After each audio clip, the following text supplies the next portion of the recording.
Hello,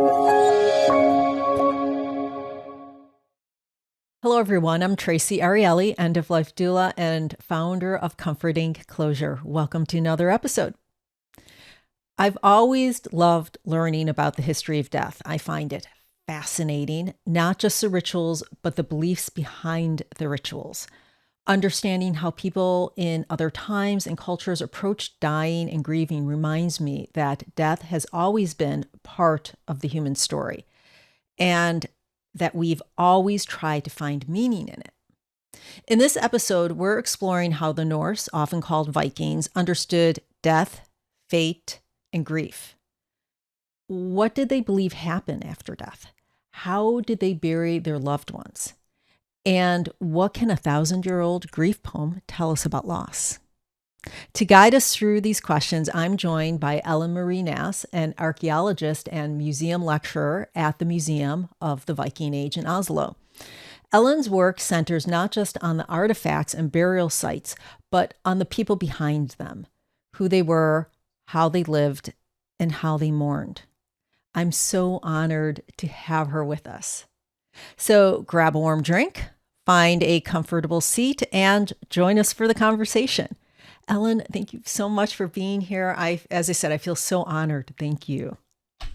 And thank you the same. I'm so happy to be here. I think this is incredibly interesting and also very important for us to talk about.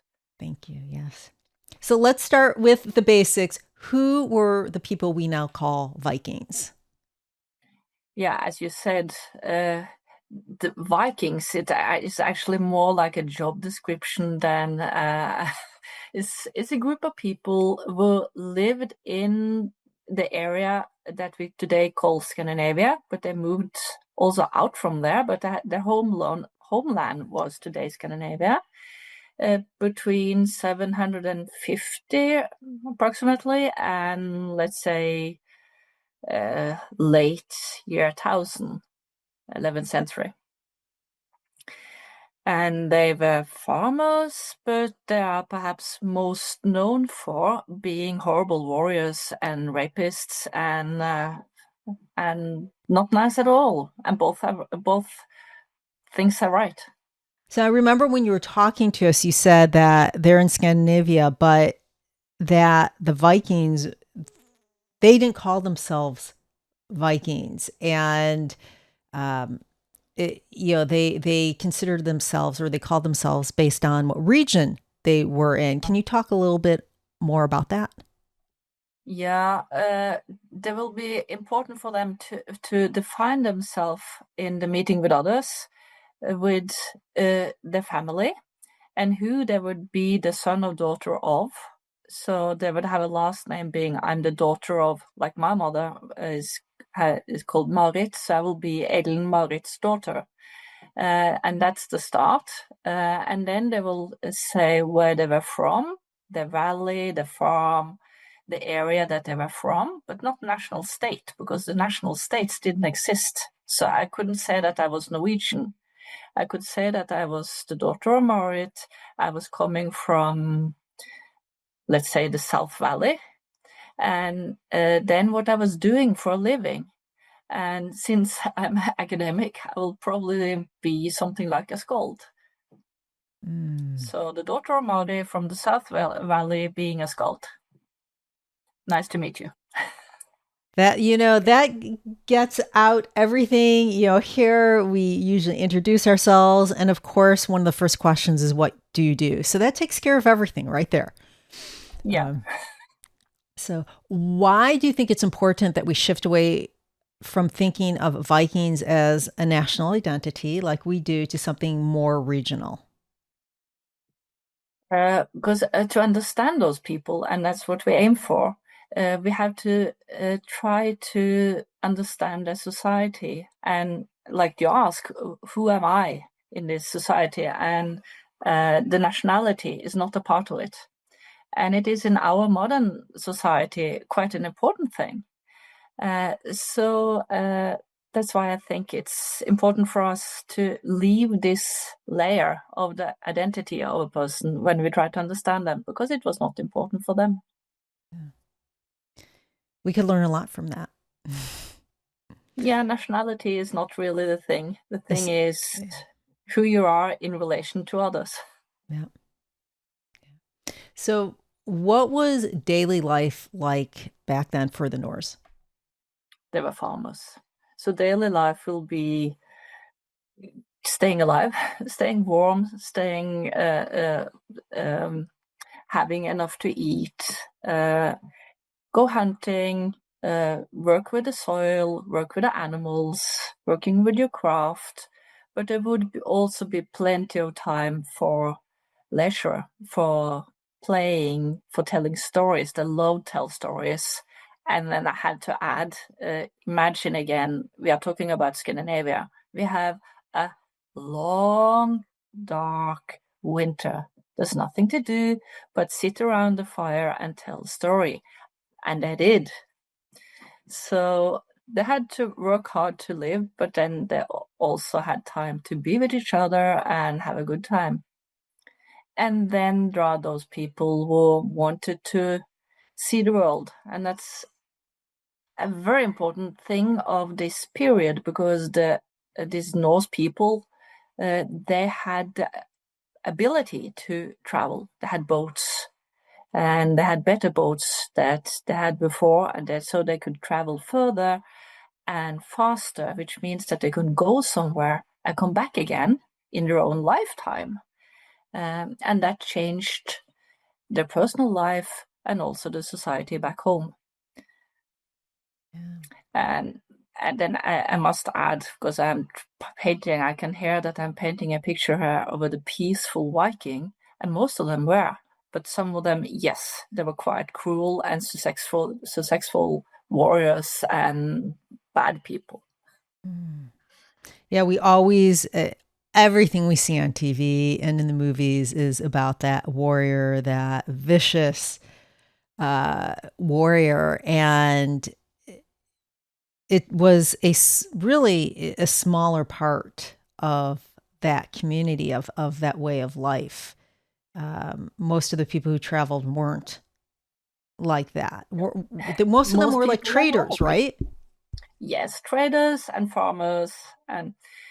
But since we are here talking about death, I think it's also important to pick up a little thing about this warrior ideal that the Vikings did have. For men, young men, they should be brave and warrior and go out and test themselves. It's a part of it. And they were incredible good at it, or terrifying good at it. And one reason for that might be that they had this religious idea that death is nothing to fear, and if they were brave enough in battle, they will go somewhere good. They will go to the hall of Odin or Freya or something, and that's something to look forward to, and that's their personal benefit. But then, as I think we should talk more about later, if they died as brave warriors, they will have an incredible, nice rumor after them, and the family could be proud of them.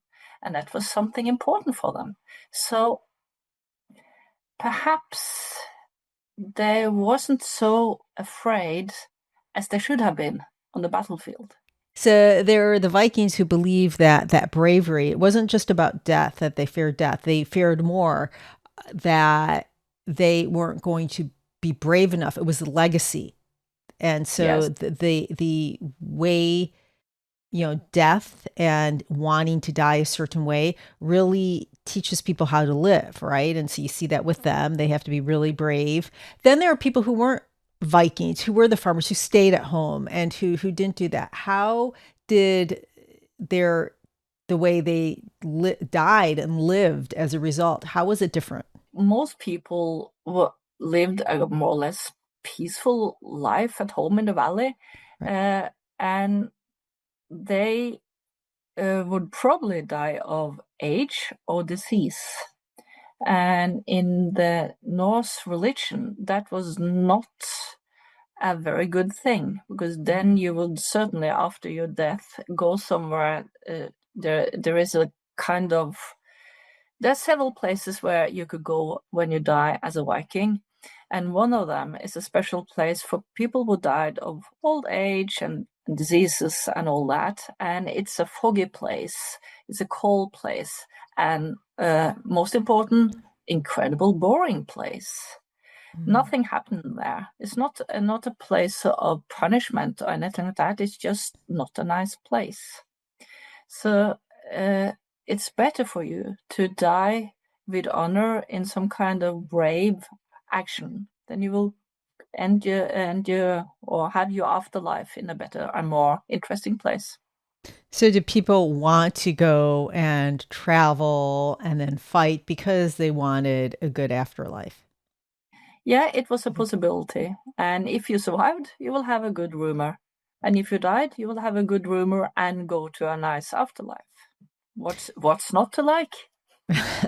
Now, women were women part of the travel and part of the fighting? Were they, or did they stay back home?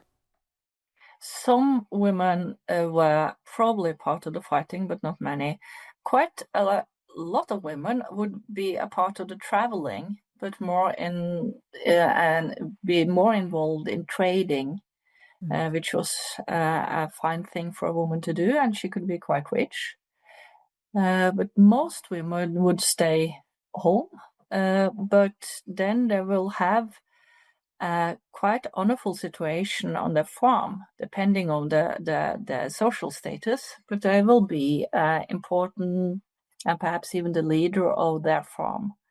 So they also should have, after the honor codex in the society, should live brave and honorful and raise her children to be good adults with a strong heart. And that was a fine thing for a woman to do, and will give her honor and the whole clan, the whole family also. Okay, so that's how she would have this good death, would be by making sure her farm was okay, making sure that the people on it were well taken care of and her children were honorable. And that's what got her into having a good Yeah, death or a good. if she could get honor, she will be honored in a society, and then she could have a better afterlife. But that's the, if I may, because where did this question, like, where did Viking go or believe that they went when they died? It's so complicated. Yeah. There's so many places. You have this thing about the warriors. You have the thing about those who die when they're sick or old, but also it seemed to be a belief that people who died were still a part of the family. Yes, they were dead, but they were still a part of the family, and important so. So they were kind of alive in their burial mounds. And the living could go to a burial mound for advice. So if a woman had leaded her family and the farm and had an honorable life, or a brave woman, she will be wise and considered as wise. And then her descendants could go to her grave to get advice. They will then sit on her burial mound, and they will get a certain insight. And this praxis was very strictly forbidden when the Christianity overtook the religious system in Scandinavia. Yeah, I'm sure. Let's talk about burial. And because we always see again what's on TV. And so we always see, the pyres or, the scene of them on a boat being lit on fire and just going out into the sea. What's the reality of it? How were the Norse? How did they bury their loved ones? In so many ways. Everything. It was an incredible variation. So this Hollywood picture of the ship, the burning ship, was just sailing out on the fjord, it's also a part of it. Good for Hollywood. They can continue doing that. But people were buried in the ground. They could be cremated. They could be buried with a whole unharmed body. They could be buried in boats or ships. They could have a huge burial mound. This could be made of soil or stones. Could be the burial mound could be, for very rich people, a stage really for a show during the funeral. For more poor people, it will be a simple grave. Most people with enough property, rich enough, they will have some grave gifts with them in the grave. A lot of people that, well, archaeologists, we are digging up graves, but a lot of people, graves that has been investigated, there are animals inside. It could be in a simple grave, perhaps one dog. In a huge burial, there will be like the famous Oseberg burial, a burial for 2 women. There were 15 dogs. No, sorry, 15 horses, and there were 4 dogs. No, not enough dogs. But so it's so much. Yeah, that's a very big difference in, you know, compared to just being cremated or being a burial to these really large burials that have their animals with them. Yeah. I like this, and that's one of my reasons why I love history so much, is when I get a touch, a little glimpse into a personal life. And I have so many favorite graves, you won't believe it. But one of them is a grave of a male, like a 40-year-old male. And he seems to have been a hunter. He was buried in the mountain, and he was buried with his hunting equipment, bow and arrow, knife, and his dog. And I think that's so touching. So you have this, the graves are incredible important source material, but it also is small glimpses into a personal life. And for me, that's the reason why history is interesting and important for us, because we can learn something, we can see these people and get some knowledge. Yeah, it's like the saying, you die how you live and you live how you die. If you've had a life that where you're always trying to control things, your death might not go as well as you've planned because you can't control death. And then No. so just really uh interesting. And then our burials here and modern day burials are very telling also, with what you see in cemeteries and what people put on their gravestones. And even, you have the obituary, which is our, kind of storytelling right here. Yes.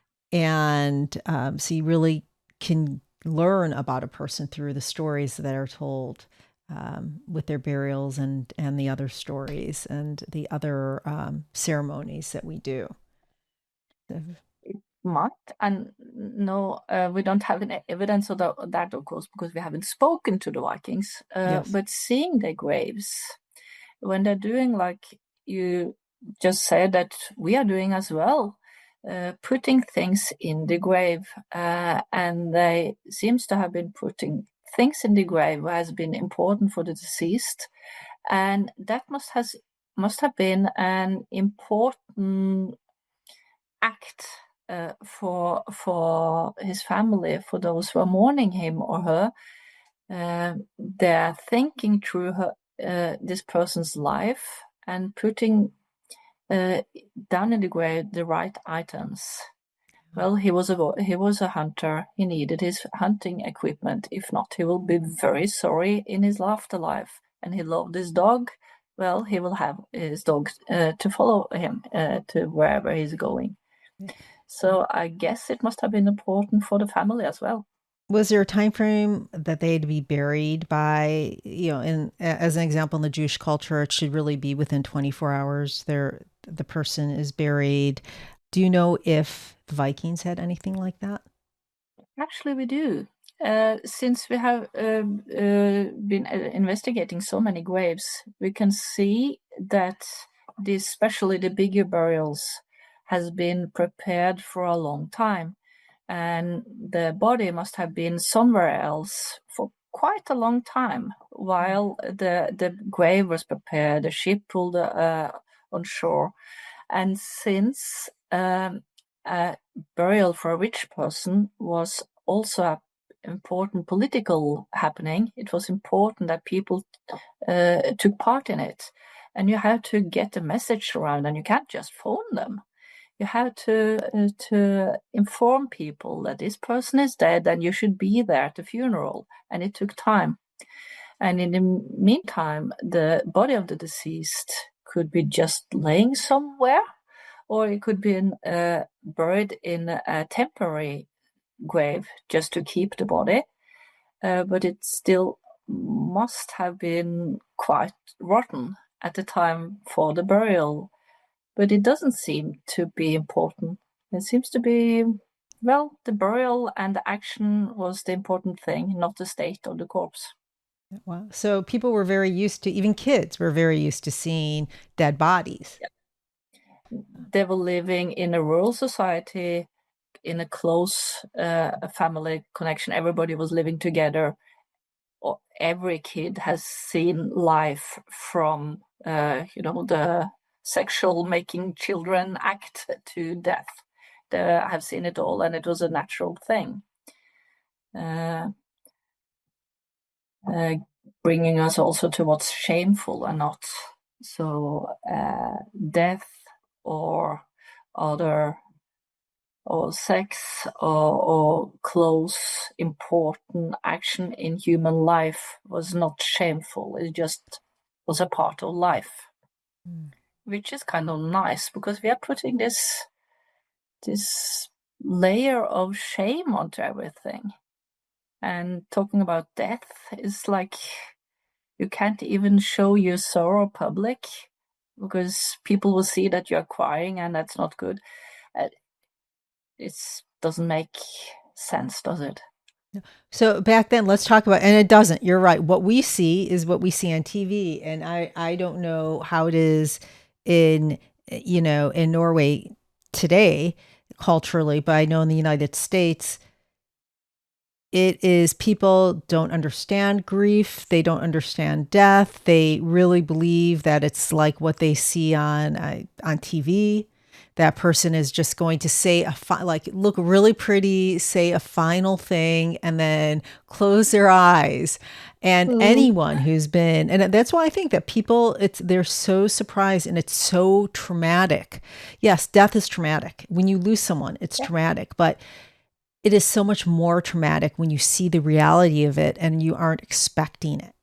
And grief, we don't do grief in the United States. People don't understand that you're not okay after 3 months. I mean, we get 3 days off of work when a spouse dies. Legally, it's only 3 days.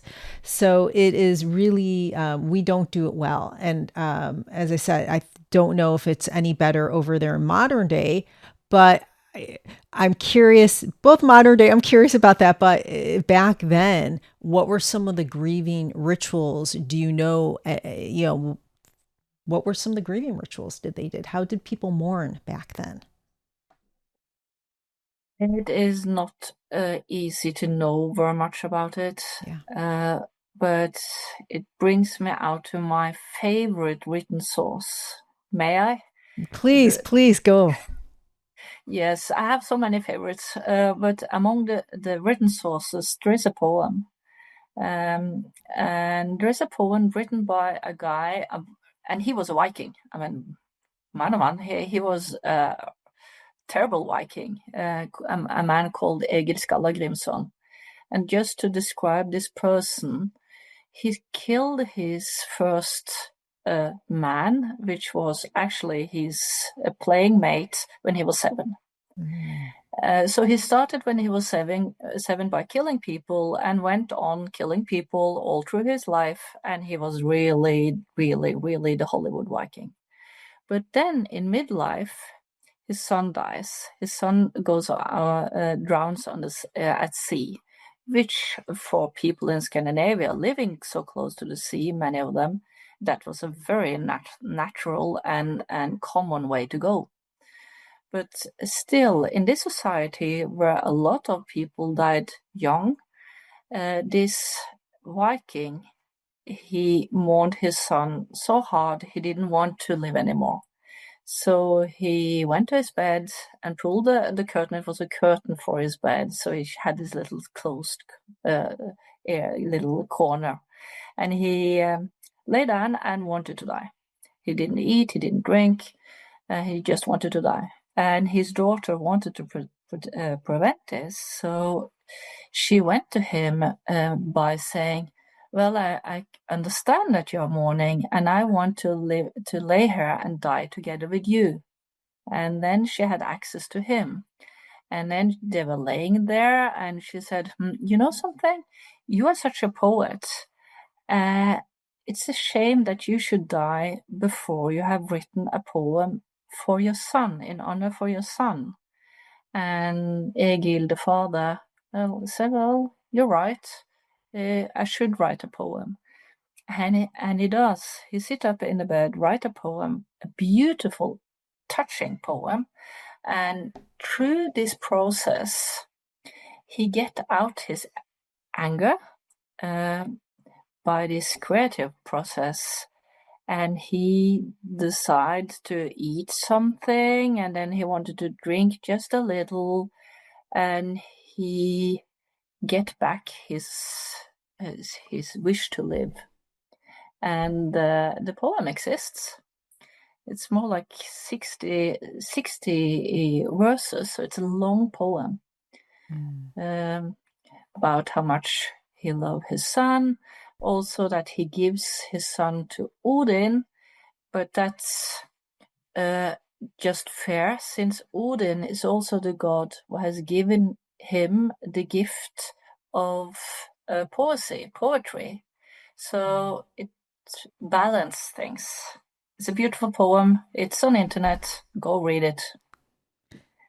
It is on the internet. I remember you telling me about it and giving me some links, but it's a long poem. It's not, and there are several different variations of it.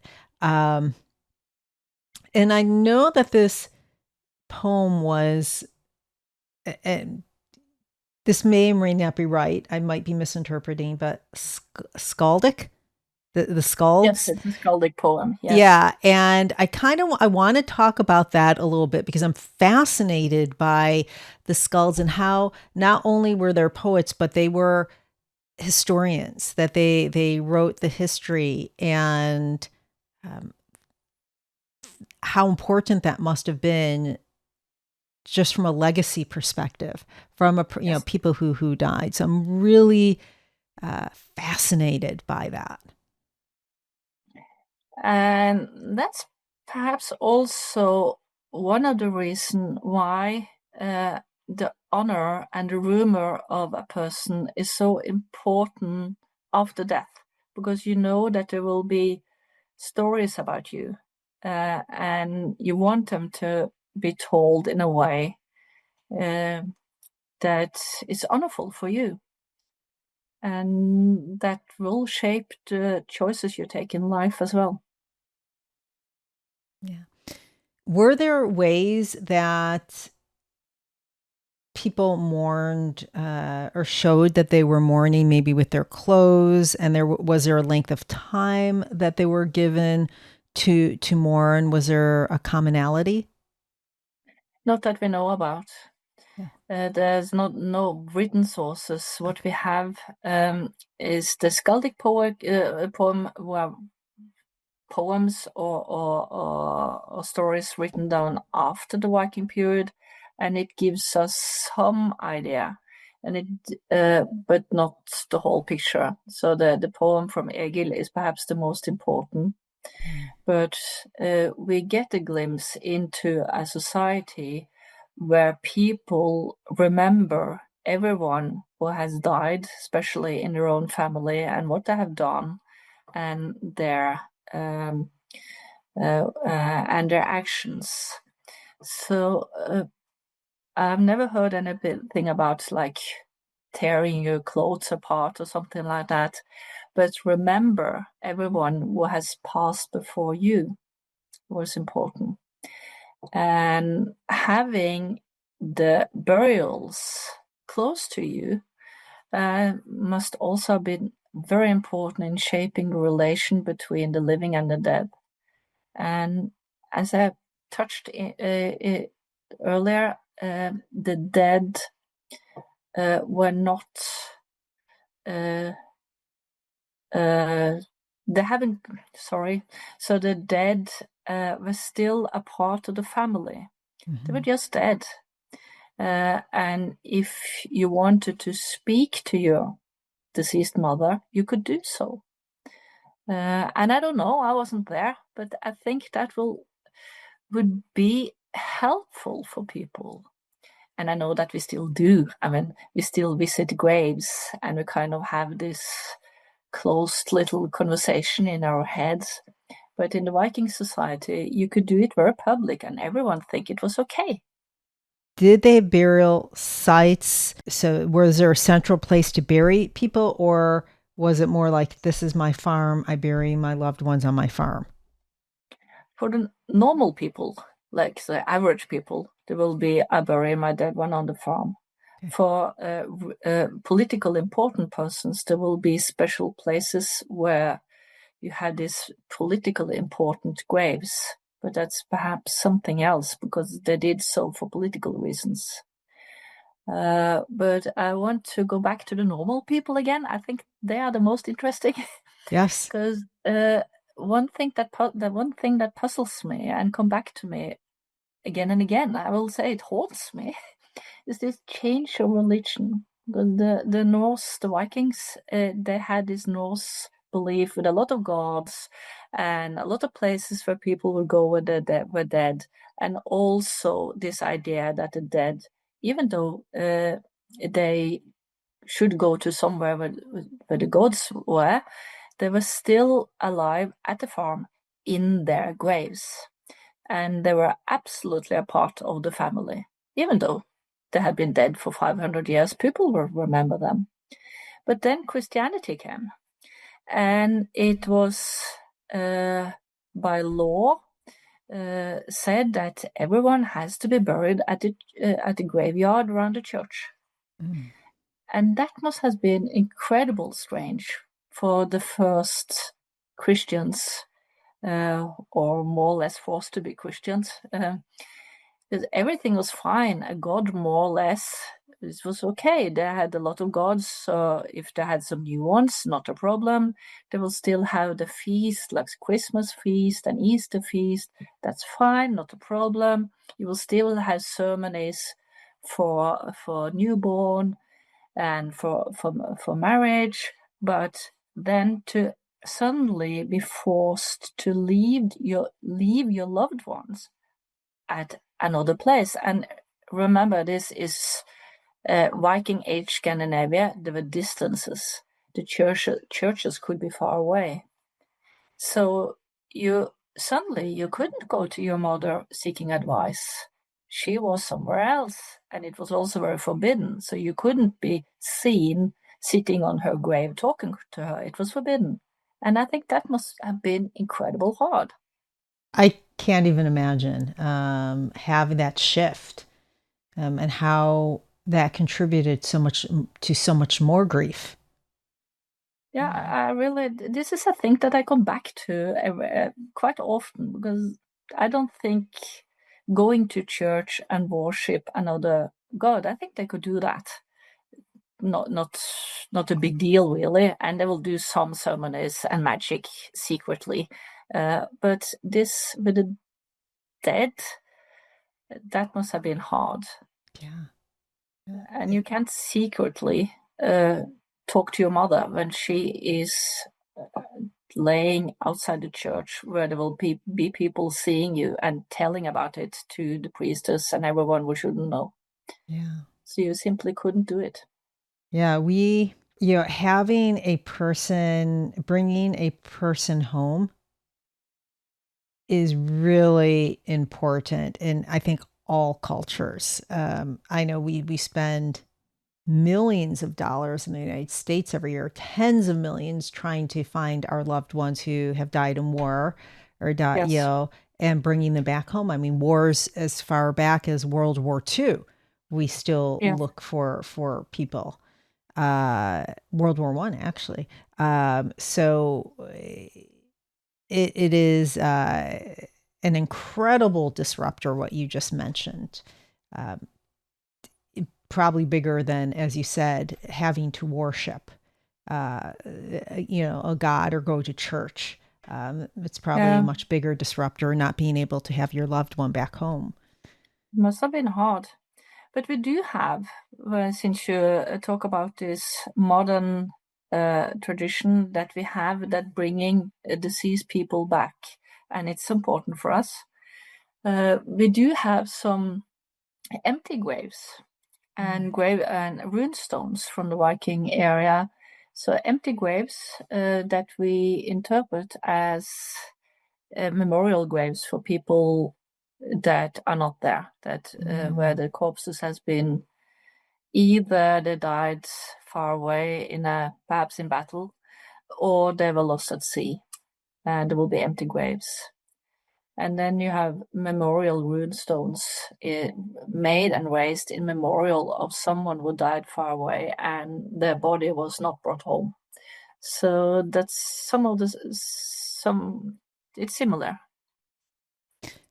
Since we've been talking about how people are interred or how people are, remembered, I want to bring it to some of the modern practices of people recreating Viking funerals. And I just kind of want to people are burning boats or being put on a pyre. I know even in the United States, in the Midwest, that there is a place where people can go and be burned on a pyre. For example, I think it's the only place in the United States that they can do this. What do you think about these modern interpretations? Is anything based on fact or is it just fantasy? It is both. And just first to start with, I think everyone should do what's right for them, especially in such an important moment in life. You should really be allowed to do what you think is right, and no one should question that. So just to have that as a bottom line. In Norway, we have legal Norse religion societies, like Muslims, Christian, and the Old Norse religion. They are official, and they can have ceremonies in a kind of Norse way, but they can't know everything how the Norse did these ceremonies. We don't know, but they put together what we know, and they have made a ceremony that can be used today by everyone who like. I have never heard about anyone in Norway, at least, who have been buried in a burning boat.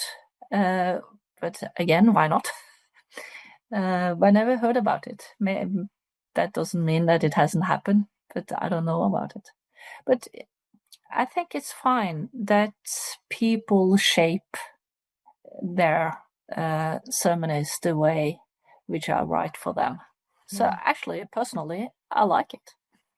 Yeah, I would agree with you. I think that honoring a person's loved one and how people want to mourn, how people want to do ritual is so individual.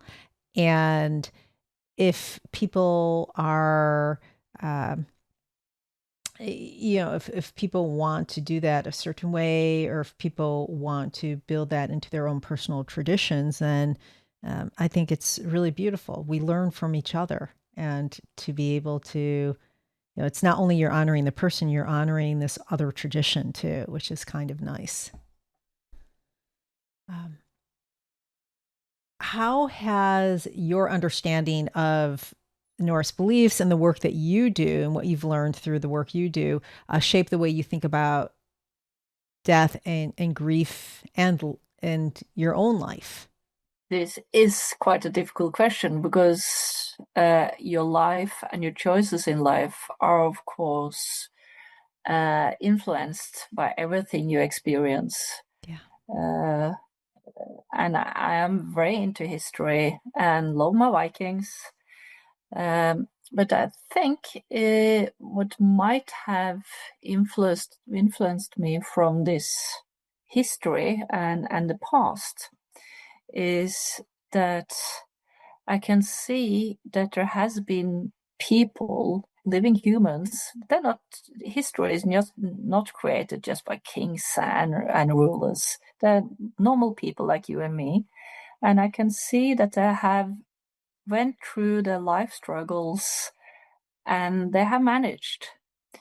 And this is an inspiration for me as well, because although I can't change everything what happens, things happens, and we will die and we will get sick, or loved ones who might die. The thing I can do about it is doing my best and try to be, getting a bit philosophic here, but try to be the best human I can be. Because like the Vikings, they were quite into this honor thing.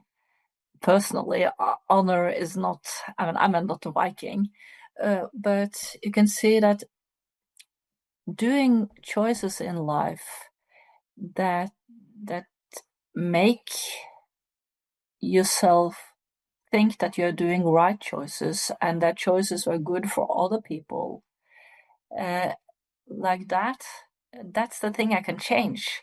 So if I'm not aiming for honor, I can aiming for being a good person, the best person I can be. It won't always be perfect, but I can do my best.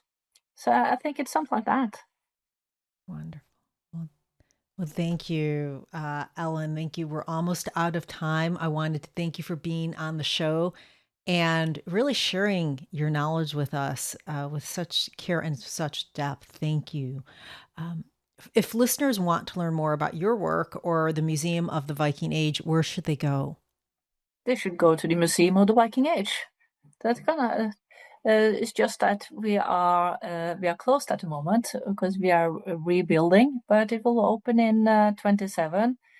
And if they remember my name, they can always try to ask for me. I will be there, and I'm happy to meet people. Love talk about Vikings. Wonderful. Thank you. And I'll put that URL in the description for this episode. Folks, the Vikings may have lived 1,000 years ago, but their relationship with death, how they honored the dead, carried grief, and remembered their people still resonates. We often think of Vikings as fearless in life, but it's their reverence for legacy, for how they'd be remembered, that feels especially human and relevant to today. Thank you for joining us. If you have any questions, please comment below or reach out to me directly. And if you found this conversation to be helpful, please like, share, comment, and subscribe. This is Traci Arieli from Comforting Closure, wishing you peace and comfort in your journey. Until next time, take care.